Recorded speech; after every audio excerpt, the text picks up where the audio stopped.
Beatriz Sestallo, xerente de Solo Empresarial do Atlántico, visitou esta mañá as instalacións de Alimentos Cruz del Sur, Alicruza, no polígono da Tomada. A visita tiña como principal finalidade coñecer de primeira man as instalacións desta empresa, asentada no Parque Empresarial Pobrense dende o ano 2007, dedicada como plataforma loxística de distribución de produtos conxelados e que conta na actualidade cun plantel duns 21 traballadores.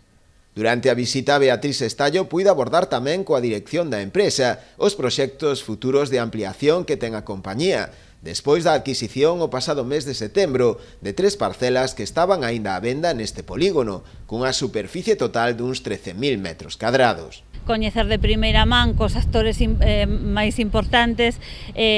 pois os planes ou a súa visión sobre a ampliación deste proxecto e a viabilidade cara a eles, sobre as necesidades tanto hacia onde como que necesidades concretas teñen as empresas para adaptar dentro dese plan que temos nos de adaptar os polígonos ás necesidades para que cubran efectivamente o obxectivo que pretendemos, non? A empresa atópase agora na fase de redacción do proxecto de ampliación e na busca de financiamento para poder desenvolver unha plataforma nova de elaboración relacionada con produtos de pesca, coa mente posta a finais de 2021. Nuestra intención es estar aquí, quedarnos y apostar por la zona porque creemos que tiene un potencial importante, hay una industria conservera enorme es una zona que realmente